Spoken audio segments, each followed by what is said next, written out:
Hey, Boaz here from Next Pittsburgh. I'm here at the Pennsylvania Air National Guard 171st Air Refueling Wing here by the Pittsburgh Airport. And what they do here is they go up in a plane and they refill other planes with gas at 20,000 feet. It sounds insane, but they're going to let us tag along with them today. So first, I've got to go to my mission briefing. So Brian, what happens in these briefings? All right, so today we're going to go over our emergency procedures. Anything if we would have an issue on our flight, we're going to review our air refueling track. We're going to be going on AR 220 today. We'll start right over downtown Pittsburgh. We'll work ourselves out towards Western Ohio, and then we will go up towards Toledo and over Lake Erie and come back through Clarion, Pennsylvania, into Pittsburgh. So Timmy, he'll be the primary aircraft commander today. He'll be running everything from the left seat. I'll be his co-pilot in the right seat. John's going to be the primary boom operator today, and then Morgan will be the secondary. We'll probably let her get in, hop in, get a contact or two as well towards the end. And so this is all part of training, really? Yes, on an average day at the 171st, we usually fly 4 flights a day, and then we do 1 to 2 night flights, all training. So Monday through Friday, we're usually flying here, and then we have jets all over the world deployed, doing stuff for the active duty also all throughout the world. So now that we've done our briefing, we're going to hop on this bus and go to the plane. And so you're just doing a sort of visual inspection of the plane now? Yep, visual inspection of the aircraft, make sure it's no glaring issues that we're going to have to deal with in flight. And this plane is almost 70 years old. It is, yep, 1958 is when it was made, rolled off the assembly line. And you'll see when we go upstairs, it is very well maintained. I'm looking at this, it's just like a zoo of cords, and this means something to you? It does, yeah, a lot of hydraulic lines. So this is where the boom operator lays. They'll be inside this window. This is a door. And then obviously you have the air refueling boom. It's a 28-foot long boom. So it's basically like a huge gas nozzle. Exactly, yep. It's insane. I can't even believe it. I don't think I will until I see it. Yeah, and then the black things, the black wing-looking things, they're called rudder vaders. So the boom operator can actually fly the boom left, right, up, down to make a contact with the receiver aircraft. Basically, this is your plane, like your name's on it. This is my plane. Yeah. They just borrow it. They bring it back to me. And then it's your job to maintain it and make sure it's in Yes. good shape. Yes. And can you explain this sort of nose painting tradition?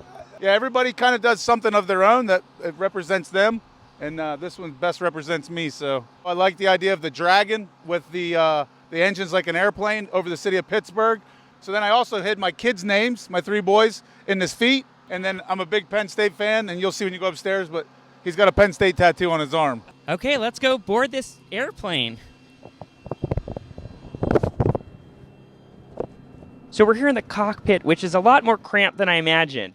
Yeah, it is. But you'll sit right here and you'll sit right here. It'll be pretty tight for the time being, but after we take off, we'll get to spread out a little bit. Yeah. But then back here, it's sort of massive. It's just a huge room. Let's pop back here. Right here, we have cargo bins. We have actually 4 on this jet for this one. Inside, we can put any small cargo, any passengers, like luggage, anything. Is there anything in here now? No, there's nothing in here right now. Maybe just engine covers, but that's about it. You'll see we have troop seats. It's basically where we would carry our passengers if we were carrying any. So you could have like dozens of people on here. Yes. Yes, technically we could have up to like 50, but it just depending on how many crew members we have, how many maintenance people we have. And then where's all the gas? Basically all of our fuel is literally like you're walking, like fuel's under here, fuel's in the wings, aft. It's pretty much everywhere. I mean, we can. How many gallons? Today we were only carrying about 55,000 pounds of fuel. Oh, only 55,000. That's insane. Yeah. But I've been on missions where we carry up to 180,000 pounds of fuel. And then this is your sort of vicinity over here. This is where you're operating the boom stuff from. Yeah, so whenever it's time for refueling, we'll go down here, lay down, the boom operator will get in the middle. Would you like to go down real quick to see? Yeah, sure. So basically, just a rundown real quick before we start engines and everything. This is basically where I'll come down, I'll do all my checks, I'll run my checklist pre-flight. This yellow window that you see actually will open up in, and then that's where you could see everything. You're just going to be looking at like a jet out there. Yep, we're just basically going to be flying, and then our C-17 will come up behind us, and we'll make contact with them and give them some fuel. You can like see their face. You can like wink at them. Yeah, you'll see whenever we go up, you'll be able to see, their face pretty clear. That's insane. Yeah. The first time you did this, were you freaking out? Yeah, I was, but you have a lot of training, and you also fly with like an instructor next to you, watching your every move and everything like that. But after a while, it just becomes habit. So, like second nature.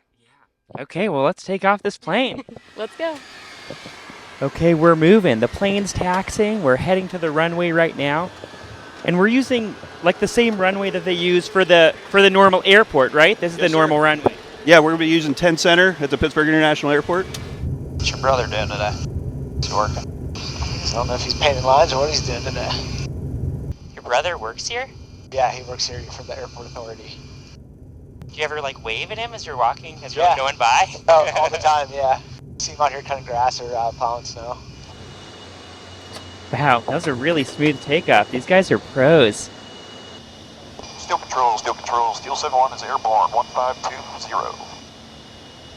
So that thing with like the pink line and the blue circles is a map to you? Yes, this right here, that's called a flight director. And because I'm in navigation mode, which is right here, it's telling me where to go. With so many engines going and mechanical pieces moving, it was a little hard to hear this part of the flight. Tech Sergeant John Henn, who's the boom operator, flicked a lot of switches on that control panel and delicately moved the joystick around to get the boom into position. Within a couple minutes, the plane we were about to refuel came into sight, and then it got closer and closer, until, like Tech Sergeant Morgan Campbell explained, I could actually see the pilots in the other plane. John was very focused at this point as he carefully maneuvered the boom into exact position to deposit around 1,000 or so gallons of fuel into the nearby plane. There we were, 20,000 feet in the air, connected to another plane that's just 30 feet away. It's mind-blowing. You see how much the engines on the other plane are moved back and forth? I remember the first time I did this when I was in training. It was very unsettling. See that? After the fill-up, John disconnected the boom for a moment before reattaching it as part of their planned training operation. I think our mission is complete here. This was the last check-in with this plane. That's it. Time to shut her down. Can you explain, you created these arbitrary tracks in the air, basically, where you meet up with other people? Yep. Yeah, so we have a flight plan that we file.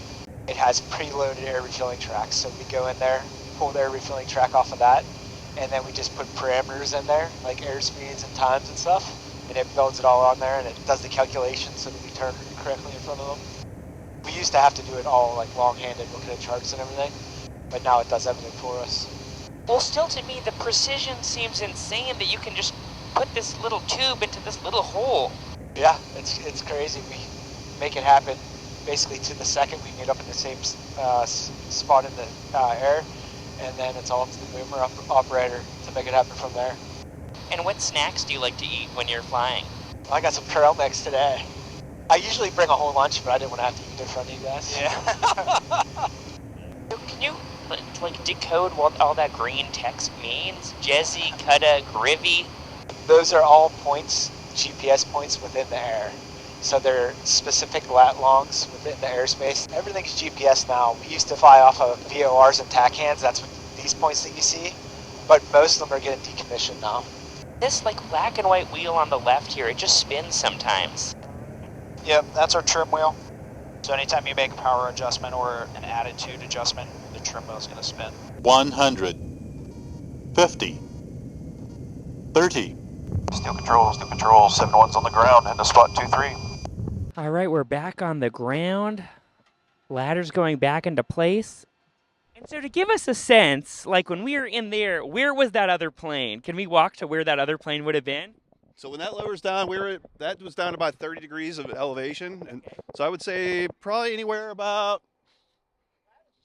right around this area. That's how far back that plane is. This is where those other pilots were. Yeah.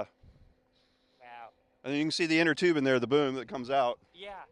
And also we have a tail-mounted floodlight up there. So when we're doing this at night, it lights up the airplane in the back. And that little teardrop shape up there on the boom, that's a nozzle light. So when it lights up the receptacle when we're doing air refueling, so it makes it a lot easier to do it at night without it. So if you look here, these are those lights that I was telling you about underneath the airplane, the coaching lights to tell the receivers, up, down, forward, back, And that's what I was controlling with that switch to tell them to keep coming forward. So these light up and to tell them whether they're in a good position in the envelope. Now we're going to go do a mission debrief. Objectives, training requirements. We met all of our training requirements, and then the threat picture. It was a little bit gusty out there. John, your contacts were great. I didn't feel them pretty much at all. Yeah, those guys were pretty solid. Yeah. It was nice to have them. Well, thank you so much for taking us up in the air, Tim and Brian and Morgan and John. It was such a fun ride, and I don't think I'll ever probably have that opportunity again, unless I guess I join the National Guard. We're taking guys every day. Yeah. Join. It's not too late. But yeah, we're glad you guys were able to come with us and get to see what we do here in Pittsburgh.